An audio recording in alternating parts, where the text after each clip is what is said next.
managers are looking really for. want. Yeah. They're actually looking for those high potentials, young high. I think I said something like that. Recent high potentials, because I knew that Young was a. And she said, okay, I don't like this at all. I'm going to call the legal department now. I'm not going to continue this conversation with you. Like this, she reacted. I'm going to call, and I said, like, okay, let me look. And I said, look, Melissa, let's okay, I feel that there is something going on here. Let's stop and start over. And I said, look, I'm trying to make this successful for you, this recruitment, and for me. So I'm trying to explain what's going on, and then I started talking about culture. Look, I've also lived this culture, and I know that there's very much preference for people who have potential to grow. If you don't have potential anymore, you're actually out of the company. It's very much the culture. It's up or out. So this is the profile that you're looking for. So I tried to explain, but I felt like she was completely... She was in a defensive mode. So we stopped, and it was very unsuccessful, obviously. And then again, I would visit them. I decided to go with a few other VPs. We went to St. Louis, to their location, and it was really showing, I think it was a way for them to show respect and to listen. And then it clearly became, and it quickly became clear how this legal compliance and the sensitivity around discrimination is very important. And afterwards, working with them, what I did to be successful is to give them a lot of power in the before pre-recruitment kickoff. Yeah. Before kickoff, I would always have a lot of, because what I liked about working with them, once there was a policy, they were very compliant, you see? Yeah. They would be the best student. They would execute it exactly as. However, when building the policy, there would be a lot of resistance from their side because of the legal constraints, etc. And they had their opinions and, of course, their experience. So what I really learned, I would have a lot of one-to-one separate meetings out of the team meetings with all the other regions to get their buy-in already prior to all the other regions. Because they would be the ones being more resisting in the call, even voicing more. Yes. They would be the ones speaking up. So I knew if I want to make this successful, I needed to have them on board. Can I just focusing on the aspects of the topic I'm really looking at, going back to conflict and virtual teams which are in either co-located or geographically dispersed. Do you think culturally diverse teams get on better with each other if they're in the same place, or if there's some distance between them?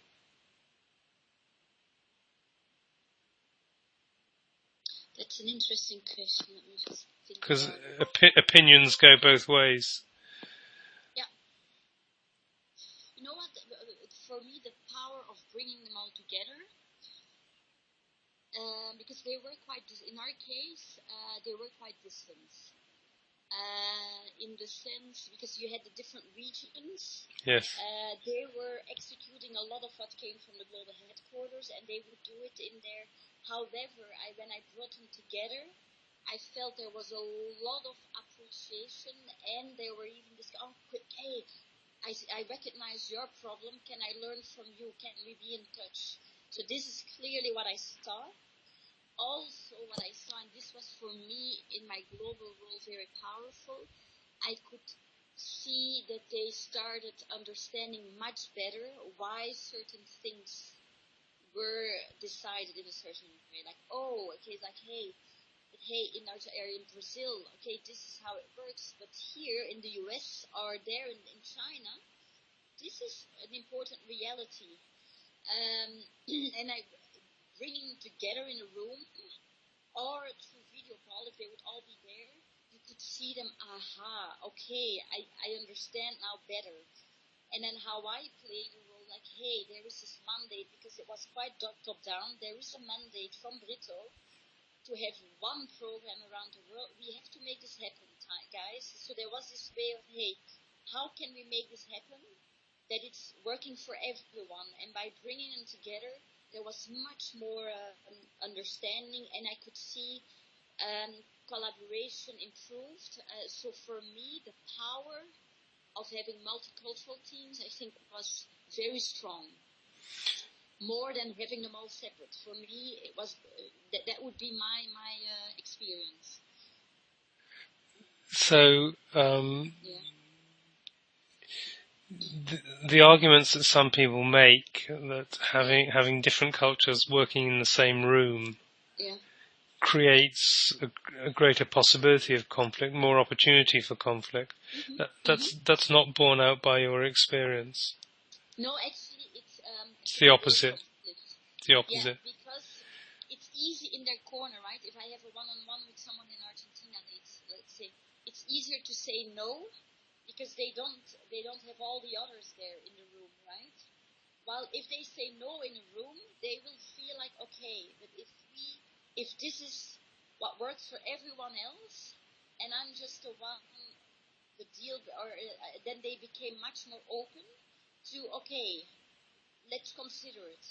You see, for me, it was very helpful because being alone, and certainly if it was not a team setting or the call where they couldn't see each other, it's much easier to say no to something than when they could see each other or physically, literally, or through VC. They could pick up the non-verbal communications.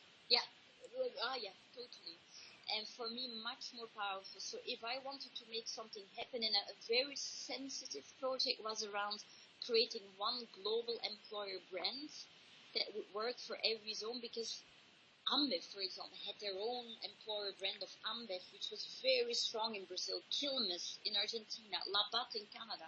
And I came in like, hey guys, we need one and the same all over the world. Initially, no, and then the fear, like, you're going to hurt our reputation, So I had to, the very first thing, I hired, that also helped, an external agency, first of all. And I really made sure that I introduced the agency before to all of them, showing the work that they had done so that they got respect.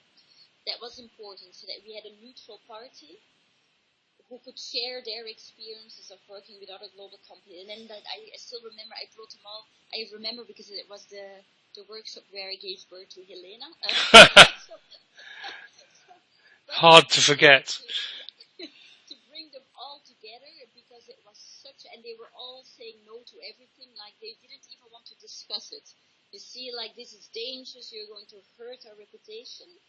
And so I had to come with a lot, so I did a lot of pre-work, though I had a lot of facts showing them how powerful it would be to have one employer brand, to have see the benefit for everyone.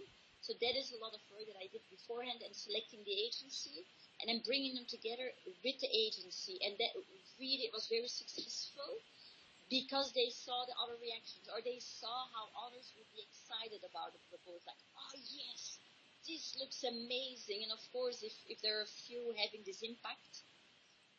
So for me, it was the opposite, if you would ask me. It was bringing people more together versus just individual communication or phone conversation or email. It was easy more to hide, to just not do it or to say no, than bringing them together. So for me, it was very powerful. Yeah. Do you think it's different in monocultural teams and culturally diverse teams? Yeah. Yeah. I think it's more difficult maybe in... I'm just thinking about Europe now. So Sure. My last experience was Europe, which is all European. But again, in Europe, you have differences between the French and Germans. For me, what was much more painful, this somehow, because it's much closer, of course, than Europe and China, let's say, you see. So I think if the differences were bigger in terms of culture, maybe there would have been more respect or interest from the others than if it's closer together. So